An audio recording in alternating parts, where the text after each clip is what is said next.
Welcome once again to Saturday Morning Glory, where I take a look at some of the daffiest Saturday morning cartoons ever made.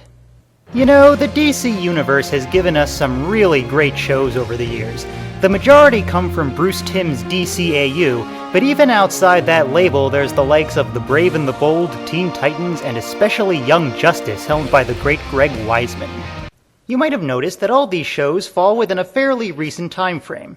That's because if you go back much further, things start getting weird.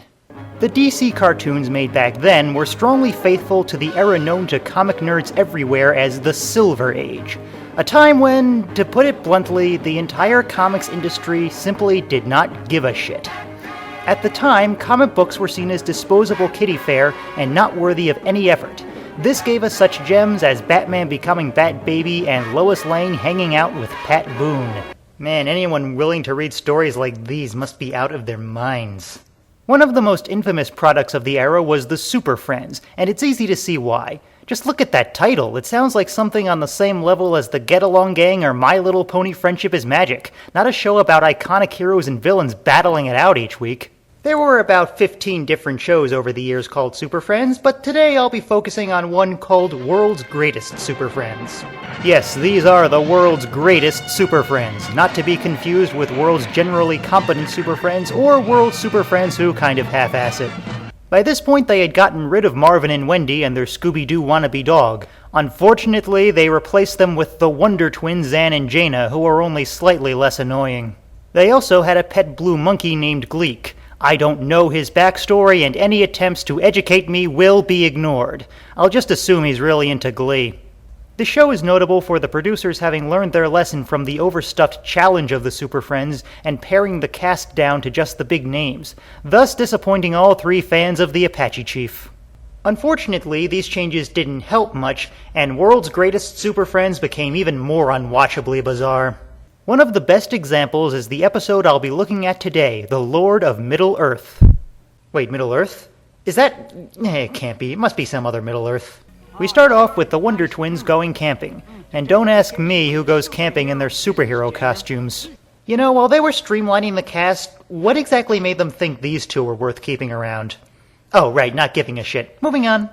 They all go to sleep, and soon Gleek is visited by... the man from another place?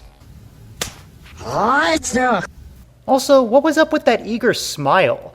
I guess Gleek was secretly waiting for some other guy to come to him in the night. All the Super Friends shows were infamous for their shoddy animation.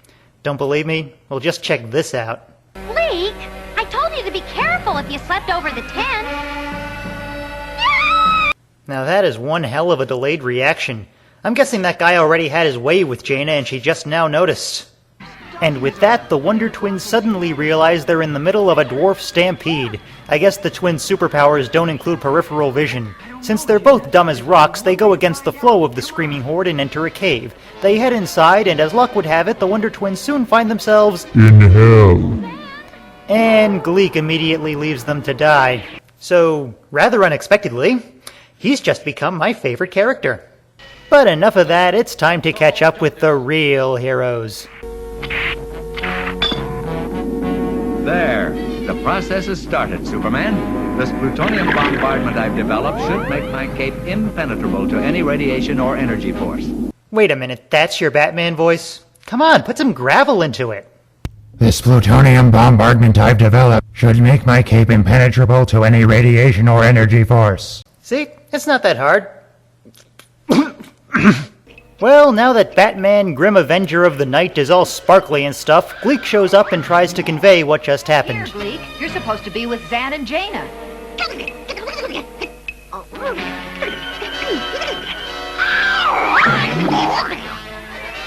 Holy Panamites, I think Gleek's gone bananas. Yeah, Robin's characterization on this show is pretty much that he's a moron.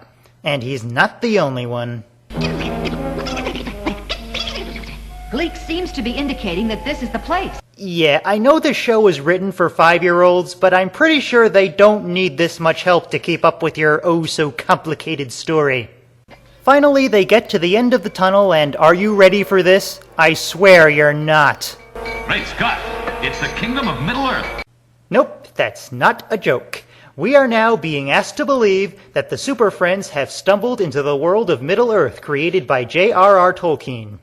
There are a lot of reasons why this is stupid, but for now I'll just point out that Middle-earth is apparently inside a cave. There's no dimensional portal or anything. Plus, Kingdom of Middle-earth, they did no research at all, did they? Our heroes accept the situation pretty easily, all things considered, and soon Superman is looking to free the workers while making a stab at a James Bond one-liner. I hope you like mushrooms. Okay, I'd leave the quips to the pros if I were you, Clark. And that's not all that's down here. Zan! Jaina! Oh, no! Well, as far as I could ever tell, they were just on the team as human shields anyway. So, purpose served, and we can all go home now, right? Right? Don't worry, we'll have you free in a minute. I'm afraid it won't be that easy. You'll have to deal with me first. Mal Havoc! Mal Havoc, huh? Does not ring a bell. Well, there's only one way to figure this out. To the appendices! In the middle of the earth, in the land of Shire, lives a brave little hobbit whom we all admire with his long... Nothing. Well, I for one am shocked. Shocked that the writer just pulled a name out of his ass. Speaking of deals, this hand's mine. Batman, you want to show him how to do this, please? We both looked into the abyss. But when it looked back at us, you blinked. Thank you. We'll see how tough you are with my magic lasso tied around you. Yeah, that lasso is your answer to everything, isn't it, Diana?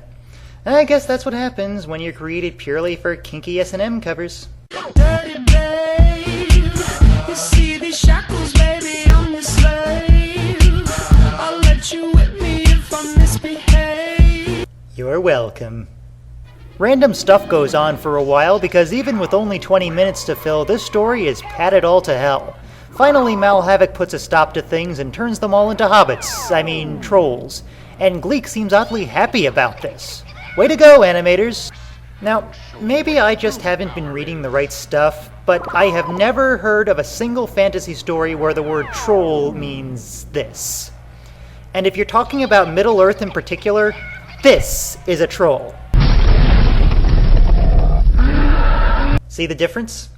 And you know what the worst part is? You just know that somewhere, somehow, someone is getting off on this. Rule 34, look it up. And with our powers gone, there's little chance of escaping. Yeah, that's the spirit. I'm sure that's the pick-me-up they all needed. Batman suddenly remembers he has a utility belt, and another worker shows them how diamonds can cut through their chains. Oh, and their new friend's name is Baldascan. 1 second.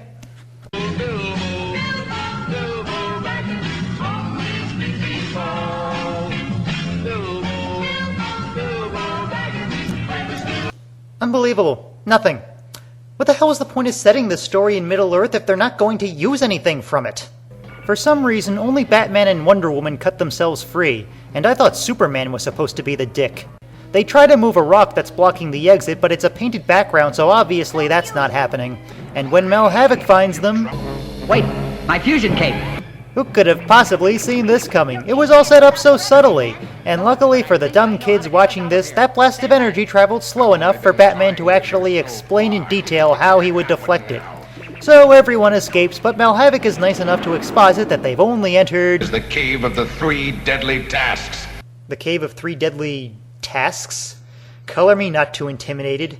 What's next, the hallway of 5 mildly inconvenient chores?